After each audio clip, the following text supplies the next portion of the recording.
Hello सारे होशियार बच्चों, क्लास 8 के हिंदी के टॉपर्स। बच्चों, हम लोग आपकी पाठ्य पुस्तक सोन चिरैया कक्षा 8 की पढ़ रहे हैं, जिसमें हम लोगों ने गिरधर की कुंडलियाँ एक एक करके चारों कुंडलियों को बहुत अच्छी तरह से समझ लिया था, उसका भावार्थ समझ लिया था। ठीक है, बीच बीच में से कठिन शब्दों का अर्थ भी देख लिया था और पीछे की सारी एक्सरसाइज भी हम लोग कर चुके हैं। बच्चों, मैंने अभी इसमें ध्यान दिया कि इसमें आप लोगों के एक्स्ट्रा क्वेश्चंस मैंने नहीं कराए थे, तो आज मैं आपको इस पार्ट के एक्स्ट्रा क्वेश्चंस कराने जा रही हूँ। ठीक है बच्चों, चलिए इसमें से एक एक कुंडली के चारों कुंडलियों के मतलब मैंने आपको एक्स्ट्रा क्वेश्चंस जो भी आ सकते हैं या बन सकते हैं वो निकाल लिए हैं। तो चलिए हम लोग शुरू करते हैं। सबसे पहले पहली कुंडली से, है ना। पहली कुंडली आपको अगर ध्यान नहीं हो, उसकी व्याख्या आपको नहीं ध्यान हो, उसका भावार्थ समझना हो, तो आप मेरा चैनल पिछले वीडियो में जाकर देख सकते हैं। आप सर्च कर लीजिएगा गिरधर की कुंडलियाँ एक्सप्लेनेशन 1, गिरधर की कुंडलियाँ एक्सप्लेनेशन 2, है ना, लर्न विद अंजू मैम। तो आपको ये सारे वीडियोस मिल जाएंगे। चारों कुंडलियों को बहुत अच्छी तरह से हम लोगों ने वर्ड बाय वर्ड समझा था। ठीक है, अब ये लीजिए पहली कुंडली 1 के प्रश्न जो हमने बिटवीन से निकाले हैं ना, बीच बीच से एक्स्ट्रा क्वेश्चंस हमने निकाले हैं। पहला प्रश्न है बच्चों, दौलत पाने पर क्या नहीं करना चाहिए? दौलत पाने पर अभिमान नहीं करना चाहिए। ठीक है, अगर आपको ध्यान होगा तो कुंडली की पहली लाइन यही थी, दौलत पाए न कीजिए सपने हूँ में अभिमान, है ना। तो आप चाहें तो इसमें ये भी जोड़ सकते हैं कि सपने में भी अभिमान नहीं करना चाहिए, है ना, या फिर अभिमान नहीं करना चाहिए। शॉर्ट आंसर के लिए इतना भी काफ़ी है। दूसरा प्रश्न है, दौलत की तुलना किससे की गई है? तो दौलत की तुलना चंचल जल से की गई है। मनुष्य को जीवन में क्या नहीं करना चाहिए? मनुष्य को जीवन में नहीं, क्या करना चाहिए, है ना। मनुष्य को जीवन में क्या करना चाहिए? तो मनुष्य को जीवन में यश कमाना चाहिए। यश, सम्मान। और वो कैसे मिलता है? जब आप सबसे विनम्रता से बात करते हैं, सबके साथ अच्छा व्यवहार करते हैं, है ना, तब मिलता है। अगला प्रश्न देखिए, सबसे कैसा व्यवहार करना चाहिए? सबसे मीठे वचन बोलकर विनम्र व्यवहार करना चाहिए, है ना। ऐसा करेंगे तो क्या मिलेगा? यश, सम्मान। ठीक है। प्रश्न 5 देखिए, इस कुंडली के कवि कौन है? इसका उत्तर है, इस कुंडली के कवि गिरधर कविराय हैं। ठीक है, ये प्रश्न हर कुंडली में सेम रहेगा क्योंकि हर कुंडली के कवि गिरधर कविराय हैं। प्रश्न 6 देखिए, पाहुन शब्द का क्या अर्थ है? पाहुन शब्द का अर्थ है मेहमान। ठीक है बच्चों, अच्छा ये ध्यान रखिएगा बच्चों। प्रश्न 5 में एक बार देखिए, इस कुंडली के कवि लिखिएगा, कहीं लेखक मत लिख लीजिएगा, है ना। लेखक किसे कहते हैं बच्चों? जो कहानियाँ लिखता है ना, जो गद्य लिखता है उसको हम लेखक कहते हैं, और जो पद्य, कुंडलियाँ, दोहे, कविताएं ये लिखते हैं उन्हें हम कवि कहते हैं। चलिए प्रश्न 7 देखते हैं, मेहमान कितने दिन का होता है? मेहमान 4 दिन का होता है ना। 4 दिन इन्होंने इस तरीके से उपमा के रूप में लिए हैं। 4 दिन का मतलब है 2-4 दिन मेहमान रुकते आते, 1 दिन, 2 दिन, 3 दिन, 4 दिन, 5 दिन, है ना। मतलब कुल मिला के एवरेज की तरीके से इन्होंने कहा है कि मेहमान तो 4 दिन के मेहमान हैं। ऐसे मुहावरे के रूप में भी हम प्रयोग करते हैं ना, वो तो 4 दिन का मेहमान है। तो यानी कम समय के लिए, जो बहुत कम समय के लिए रुकता है, उसके लिए यहाँ पर उन्होंने कहा है कि धन जो है वो पाहुन के समान होता है। ठीक है, अगला प्रश्न देखते हैं, ठाऊं न रहत निदान का क्या अर्थ है? ठाऊं न रहत निदान का अर्थ है अंत में कोई ठिकाना नहीं रहता, है ना। जब हम अंत में फिर क्या होता है, जब हम अभिमान करते हैं तो अंत में कोई ठिकाना नहीं मिलता, क्योंकि सब लोग हमसे दूर हो जाते हैं। प्रश्न 9 देखिए, सब घट दौलत का क्या अर्थ है? सब घट दौलत का क्या अर्थ है बच्चों? सब घट दौलत का अर्थ है व्यक्तित्व को तोलना या उसका आकलन करना, है ना। वहाँ हम लोगों ने समझा था कि आपके व्यवहार से ही आपके व्यक्तित्व का आकलन होता है। प्रश्न 10 देखिए, इसमें इस कुंडली से हमें क्या सीख मिलती है ना। ये प्रथम कुंडली की बात हो रही है बच्चों। इस कुंडली से हमें यह सीख मिलती है कि हमें दौलत का अभिमान नहीं करना चाहिए और जीवन में अच्छे कर्म करके यश कमाना चाहिए, है ना बच्चों? ठीक है? चलिए, अब दूसरी कुंडली पे आते हैं। कुंडली 2, इसमें भी मैंने 1-2 से प्रश्न शुरू करे हैं, है ना बच्चों? प्रश्न 1 कुंडली 2 में से है, इस कुंडली में कवि ने संसार के किस व्यवहार का वर्णन किया है? तो इस कुंडली में कवि ने संसार के स्वार्थी व्यवहार का वर्णन किया है ना? पहली लाइन क्या थी कुंडली के बच्चों? साईं सब संसार में मतलब का व्यवहार, है ना? यानी सब संसार में मतलबी लोग होते हैं, ऐसा उन्होंने बोला, है ना बच्चों? ठीक है, चलिए प्रश्न दूसरा देखते हैं। मित्र कब तक साथ रहते हैं? मित्र तब तक साथ रहते हैं जब तक पास पैसा होता है ना बच्चों? क्या था दोहे की दूसरी लाइन? जब लगी पैसा गांठ में तब लगता को यार, है ना? जब तक पैसा रहता है हमारे पास तब तक ही हमारे पास मित्र रहते हैं। प्रश्न 3 देखिए, पैसे के न रहने पर मित्र कैसा व्यवहार करते हैं? तो इसका उत्तर है, पैसे के न रहने पर मित्र मुंह फेर लेते हैं और बात तक नहीं करते, है ना?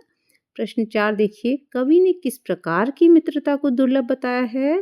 तो इसका उत्तर होगा, कवि ने बिना स्वार्थ के मित्रता को दुर्लभ बताया है ना? ऐसा मित्र जो आपसे बिना स्वार्थ के आपका मित्र बने, ऐसा मित्र दुर्लभ होता है, यानी बहुत मुश्किल से मिलता है, जिसे सच्चा मित्र भी कहते हैं। ठीक है, चलिए अगला प्रश्न, बेगर्जी शब्द का क्या अर्थ है? बेगर्जी, बेगर्जी मतलब बिना गरज, बिना स्वार्थ, इसका अर्थ है बिना स्वार्थ के।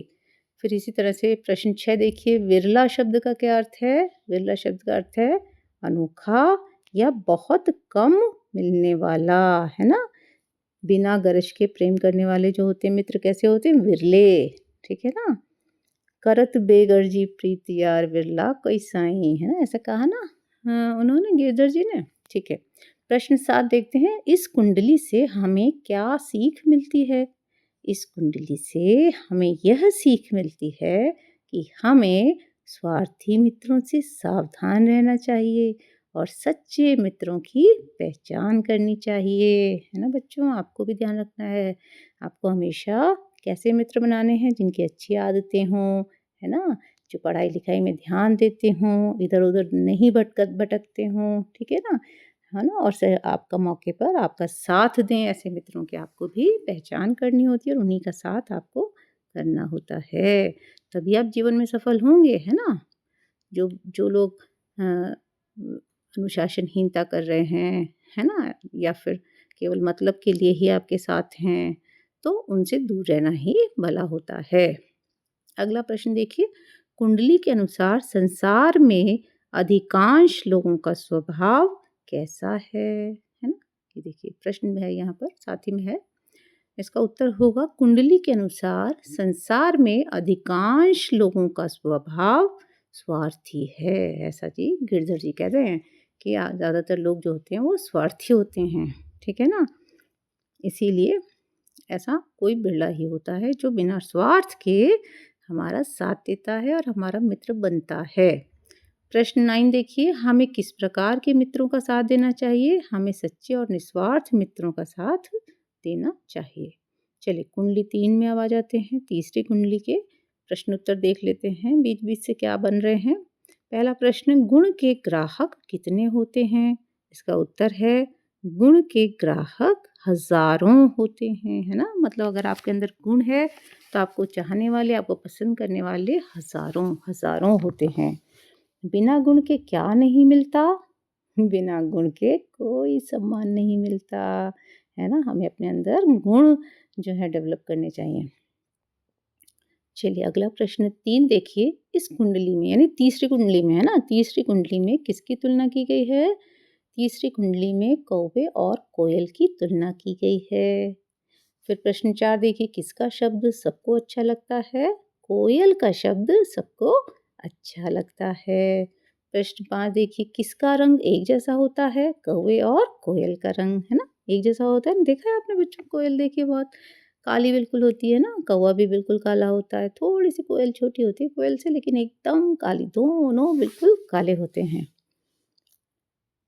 कौन अपवित्र माना जाता है? कौवा अपवित्र माना जाता है ना? उसकी आवाज़ भी कितनी कर्कश होती है ना बच्चों, काँव काँव काँव ऐसे करता है ना। और कोयल कैसे बोलती है, देखो कितना मीठा बोलती है, कुक्कू इतनी प्यारी आवाज़ निकालती है सुबह-सुबह। हमारे घर के बाहर ना एक जामुन का पेड़ है बहुत बड़ा ना, उसमें रोज़ सुबह कोयल आके बोलती है बहुत प्यारी आवाज़ में। चलिए अगला प्रश्न देखते हैं। प्रश्न 7, गाहक शब्द का क्या अर्थ है? तो गाहक शब्द का अर्थ है चाहने वाला, है ना। इस कुंडली में उन्होंने क्या कहा है?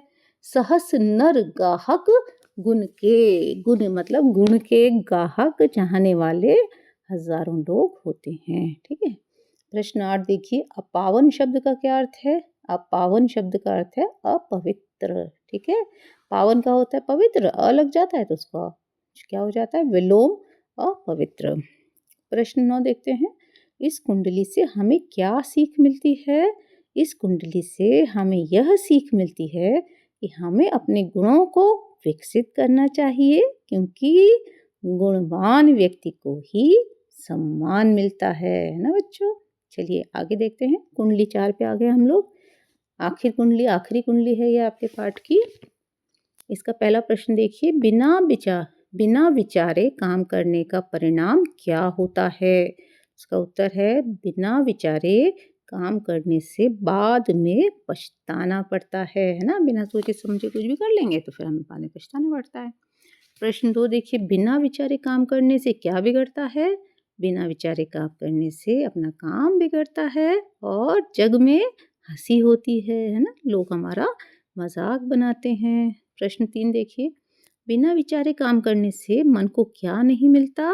इसका उत्तर है बिना विचारे काम करने से मन को चैन नहीं मिलता, है ना। चैन नहीं मिलता, काम बिगड़ जाएगा तो कैसे चैन मिलेगा? फिर हम बेचैन होते हैं, फिर हम पछताते हैं कि हमने क्यों सोच समझ के काम नहीं करा। तो कुल मिला के मन में बेचैनी हो जाती है। अगला प्रश्न देखिए, प्रश्न 4, बिना विचारे काम करने से क्या अच्छा नहीं लगता? बिना विचारे काम करने से खान पान, सम्मान और राग रंग मन को अच्छा नहीं लगता, है ना। ना तो कोई खाना पीना अच्छा लगता है, ना कोई सम्मान हमें अच्छा लगता है ना। राग रंग मतलब कोई हंसी खुशी की बात भी हमें अच्छी नहीं लगती, कुछ भी अच्छा नहीं लगता, क्योंकि हमारा काम ही बिगड़ गया है तो हमें क्या अच्छा लगेगा। प्रश्न 6 देखिए, चित्त शब्द का क्या अर्थ है? चित्त शब्द का अर्थ है मन, मन, है ना बच्चों। प्रश्न 7 देखिए, खटकत है जिय माही का क्या अर्थ है?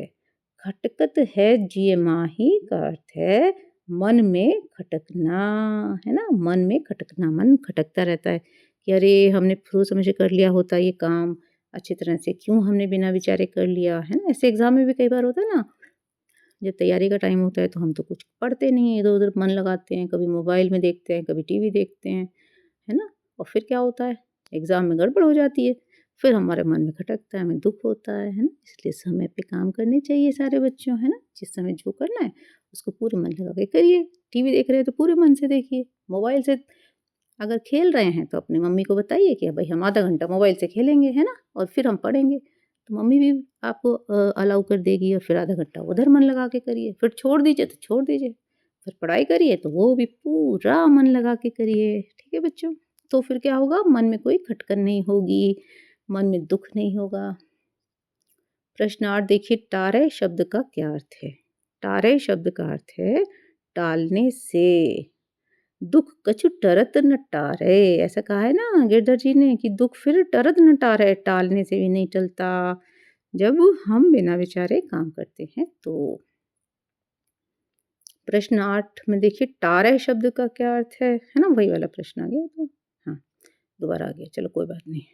अब प्रश्न 9 देखिए, इस दोहे से हमें क्या सीख मिलती है? ये चौथा दोहा है, चौथे दोहे से, है ना, जो बिना विचारे जो करे सो पाछे पछताए, ये वाला दोहा है ना। इस दोहे से हमें ये सीख मिलती है कि हमें कोई भी काम सोच विचार कर करना चाहिए, ठीक है। पहले अच्छे से सोच विचार कर लें और फिर उस काम को करें, तो हमें हमेशा क्या होगा, सफलता मिलेगी बच्चों, ठीक है। तो चलिए आप लोग पढ़ाई करिए, अच्छे से नंबर लाइए, ठीक है, मेहनत से पढ़िए और इस चैनल को क्या करना है, सब्सक्राइब करिए नोटिफिकेशन आपको कैसे मिलेंगी? इसके लिए बेल आइकन को प्रेस करिए और फिर अपने दोस्तों को शेयर करिए, है ना? क्योंकि सबका भला होगा तभी अपना भला होता है। देखिए मैंने आपको बताया ना, सबके लिए सोचिए, ठीक है? इसलिए सबको शेयर करिए और मुझे ज़रूर कमेंट करके बताइए भाई, मेरे बारे में भी तो सोचिए, मुझे कैसा लग रहा है? अगर आप जवाब नहीं देते हैं तो कमेंट करके मुझे भी बताइए, ठीक है? चलिए नेक्स्ट वीडियो में आपसे फिर मिलेंगे, तब तक के लिए बच्चों जय भारत, जय हिंद।